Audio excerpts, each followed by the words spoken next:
காரைக்குடி மிளகு குழம்பு. முழுக்க முழுக்க மிளகை வச்சு பயன்படுத்தி ஒரு குழம்பு வந்து பாரம்பரியமாக செய்வாங்க. இன்றைக்கி அதைத்தான் செய்ய போகிறோம். மிளகு பார்த்தோம்னா அதிகமாக வேக வச்சா கசப்பு தன்மை வரும் அப்படின்வாங்க. இந்த மிளகு குழம்புல அந்த நல்லெண்ணெயில் வதக்குனதுனால கசப்பு தன்மை கிடையாதுங்க. நல்லா சூப்பராகவும் நல்ல ஒரு சுவையாகவும் இருக்குங்க. வணக்கம் கட்டுறது கையளவு நேர்களே. காரைக்குடியிலே இருந்துட்டு காரைக்குடியுடைய பாரம்பரிய உணவெல்லாம் பார்த்துக்கிட்டே இருக்கோங்க. அந்த வகையில் இன்னைக்கு ஸ்பெஷலான ஒரு உணவு தான். அது என்னென்னு பார்த்தீங்கன்னா காரைக்குடி மிளகு குழம்பு. முழுக்க முழுக்க மிளகை வச்சு பயன்படுத்தி ஒரு குழம்பு வந்து பாரம்பரியமாக செய்வாங்க. இன்றைக்கி அதைத்தான் செய்ய போகிறோம். இன்னொரு ஸ்பெஷல் பார்த்தோம்னா நம்ம வெங்காயம் உரிக்க தேவையில்ல, தக்காளி வெட்ட தேவையில்ல, பூண்டு உரிக்க தேவையில்ல. அப்புறம் என்ன தான் பண்ணணும்? டேரெக்டாக பொருள் எடுத்தோமா, அடுப்பிட்டு போனோமா, சமைச்சோமா, சாப்பிட்டோமா, பாத்திரத்தை கழுவி வச்சோமான்னு இருக்கணும். இது ஒரு பேச்சுலர் காரக்குழம்புன்னு சொல்லலாங்க. அந்த அளவுக்கு ஒரு ஈஸி ஆரோக்கியமான உணவு கூட. இன்னும் இந்த குழம்பு பார்த்தோம்னா மழை காலத்தில் நம்ம அதிகமாக எடுத்துக்கலாம்.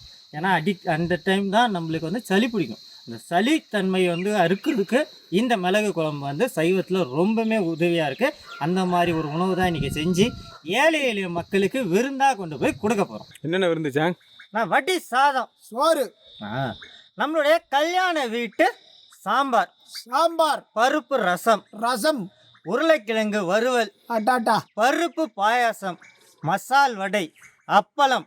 இன்னைக்கு செய்யக்கூடிய ஸ்பெஷலான காரைக்குடி மிளகு குழம்பு. தண்ணி பாட்டிலுங்க வழக்கம் போல் வாழையில் மடித்து துணிப்பையில் போட்டு கொண்டு போயிட்டு கஷ்டப்படுற ஏழை எளிய மக்களாக பார்த்து கொண்டு போய் கொடுக்க போகிறோம். இந்த விருந்தெல்லாம் எதுக்காக கொடுக்குறோன்னு பார்த்தீங்கன்னா, கடந்த 4 வருஷமாக இவருக்காக நம்ம மூலியமா ஏழை எளிய மக்களுக்கெல்லாம் தொடர்ந்து விருந்து கொடுத்துட்டே இருக்காங்க. அவர் யாருன்னு பார்த்தோம்னா தெய்வ திரு ஜி பாஸ்கரன் அவர்களுடைய 4வது வருட நினைவு நாளுக்காக அவருடைய அன்பை என்றும் மறவாத அவங்க குடும்பத்தார், மனைவி மீனாட்சி மற்றும் மகன்கள் பாலகுமார், அரவிந்த் மற்றும் சுவாதிகா திருவாரூர் மாவட்டத்திலேருந்து இந்த விருந்து கொடுக்க சொல்லியிருக்காங்க. ஐயா இன்னைக்கு நம்ம கூட இல்லாட்டினாலும் ஏழை எளிய மக்களோட பசியாத்துறாங்க. அந்த குடும்பத்தாருக்கு ஐயாவோட ஆசீர்வாதமும் இன்னைக்கு பசியார போகிற ஏழை எளிய மக்களின் ஆசீர்வாதமும் என்றும் நிலைச்சி நீடித்து நிலைக்கணும் என்று கட்டுறது கையில் குடும்பத்தின் சார்பாகவும் இன்னைக்கு பசியார போகிற ஏழை எளிய மக்களின் சார்பாகவும் இறைவனை பிரார்த்திக்கிறோம். நம்ம பிறந்ததுலேருந்து இறக்குற வரைக்கும் வளராத உறுப்பு எது? இல்லை முடிச்சு தான் நாக்குள்ள சொல்றியா? நாக்கா? நம்ம உடம்பு குள்ள ஒரு பகுதி கண்ணு. கண்டிப்பா கண்ணு தான்.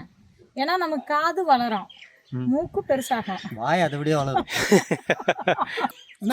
சரி ஏதாவது ஒரு தொப்புள்னா தம்பி சொன்னது எப்படின்னா, தொப்புள்னா பிறந்த குழந்தையிலேருந்து ஒரு வைத்தியம் பார்ப்பாங்க அந்த காலத்து முதியோர்கள், நம்ம முன்னோர்கள். அது என்னன்னு பார்த்தீங்கன்னா, அந்த தொப்புல உள்ள அழுத்தி அழுத்தி விடுவாங்க. ஆமா, என்ன கூட புரியுதா? அப்போ பார்க்கும்போது சின்னதாக இருக்கும், இப்போ பெருசாக இருக்கும்.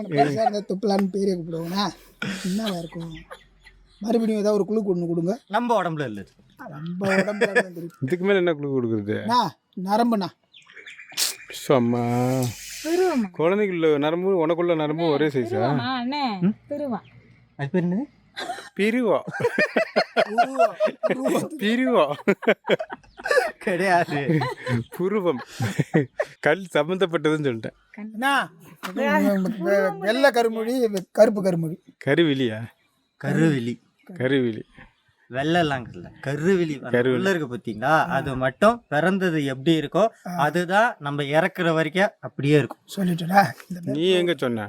நான் சொன்ன பிறகு நீ சொன்ன. நீ கண்ணுக்குள்ள இருக்க சம்பந்தப்பட்டது நானும் மொழி கருப்பு மொழி. நம்ம ஆயா சொல்லும் போது கண்ணுன்னு சொல்லும் போது அதுக்குள்ள அப்படின்னு சொன்னேன்.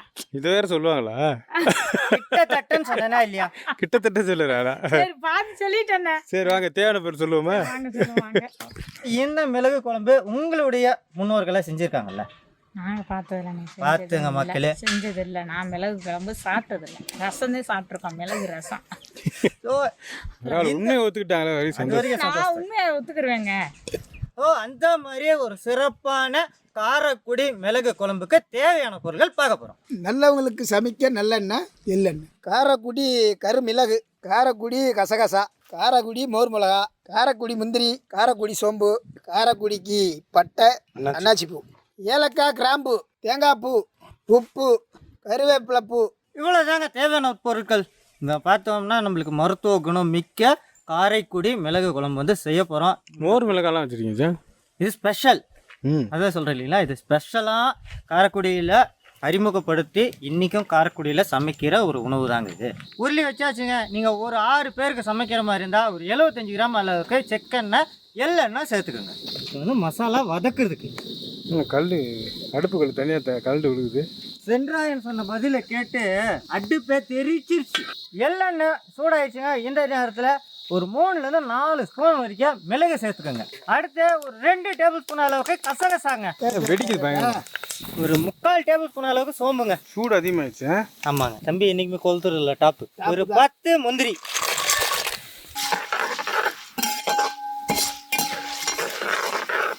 அடுத்து இந்த ஸ்பெஷலான காரைக்குடி மிளகு குழம்புக்கு மோர் மிளகாய் ரொம்ப அவசியங்க.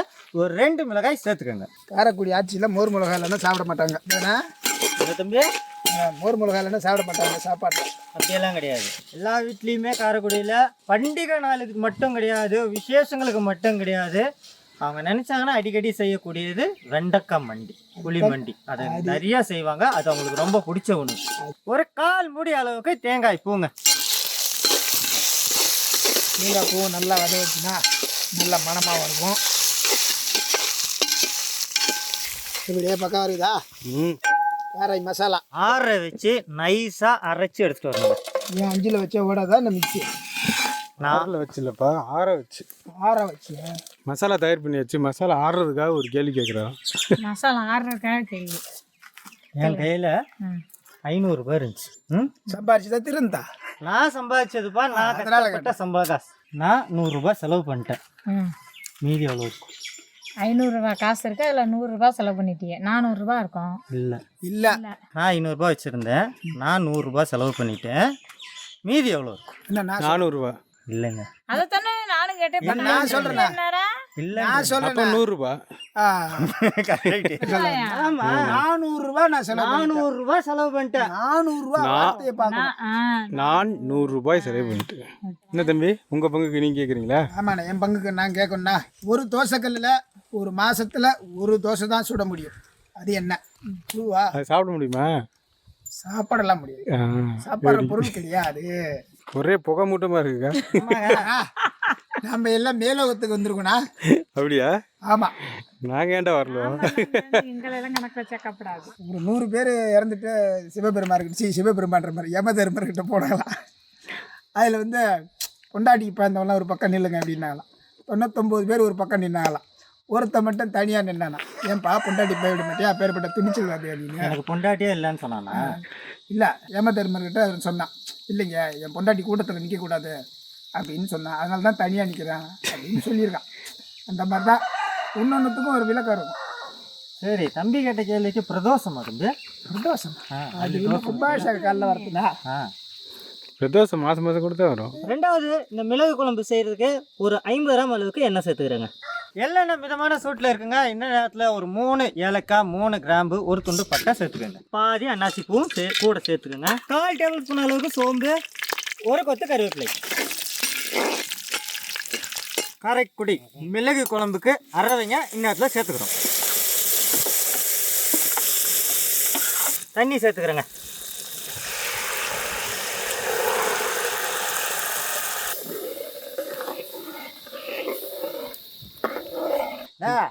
உங்க அப்பா அந்த மாதிரி தான் உனக்கு அப்ப சின்ன வயசுல வச்சு கொடுத்துருப்பாங்களா? எனக்கு வந்து எங்கள் அப்பா தான் வந்து பாட்டு தான் சொல்லி கொடுத்துருக்காங்க. பாட்டு தான் சொல்லி கொடுத்தாங்க. அப்ப பாடுங்க பாப்போம். இல்லைடா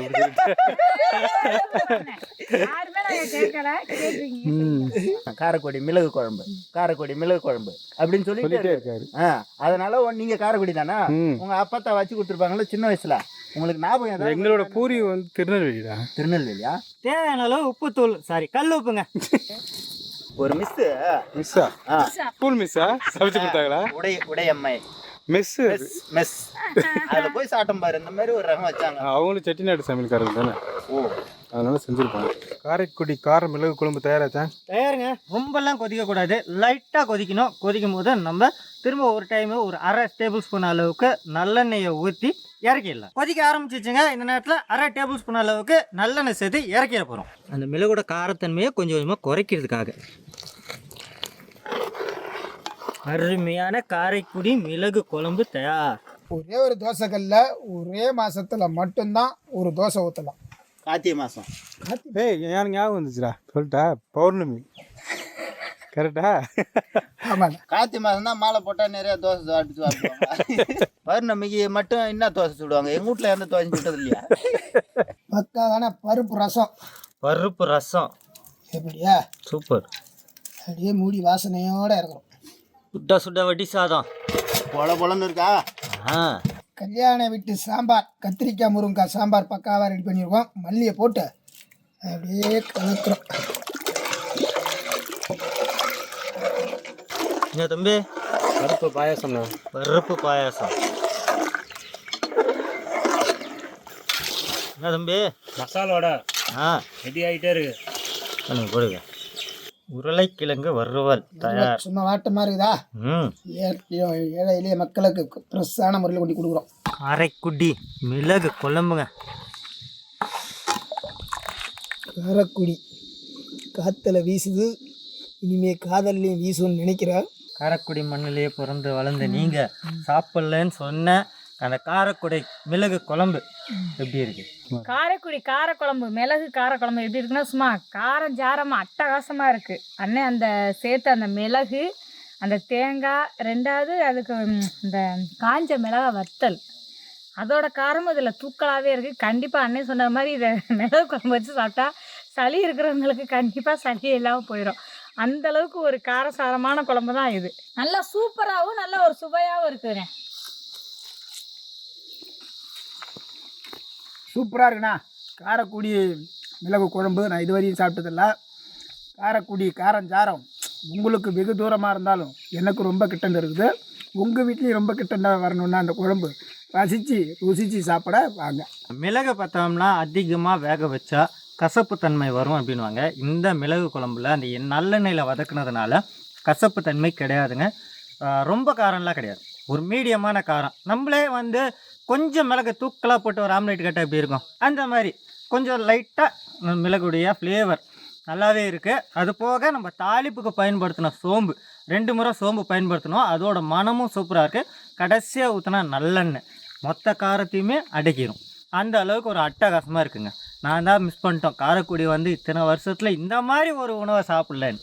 சாப்பிட்டவங்களுக்கு பழகிருக்கும், புதுசாக சாப்பிட்றவங்களுக்கு புது விதமாக நல்லாவும் சூப்பராகவும் காரஞ்சாரமாக இருக்குது. அட்டகாசமாக விருந்து எல்லாமே தயார் பண்ணி ஏழை எளிய மக்களுக்கு கொண்டு போய் கொடுக்க போகிறேங்க. எதுக்காக கொடுக்குறோன்னு பார்த்தீங்கன்னா, தெய்வ திரு ஐயா பாஸ்கரன் அவர்களுடைய 4வது வருட நினைவு நாளுக்காக ஏழை எளிய மக்களுக்கு கொண்டு போய் விருந்து கொடுக்க போகிறோம். போகலாமா? ஏழை மக்களுக்கு பார்சல் போட்டுகிட்டே இருக்குமா?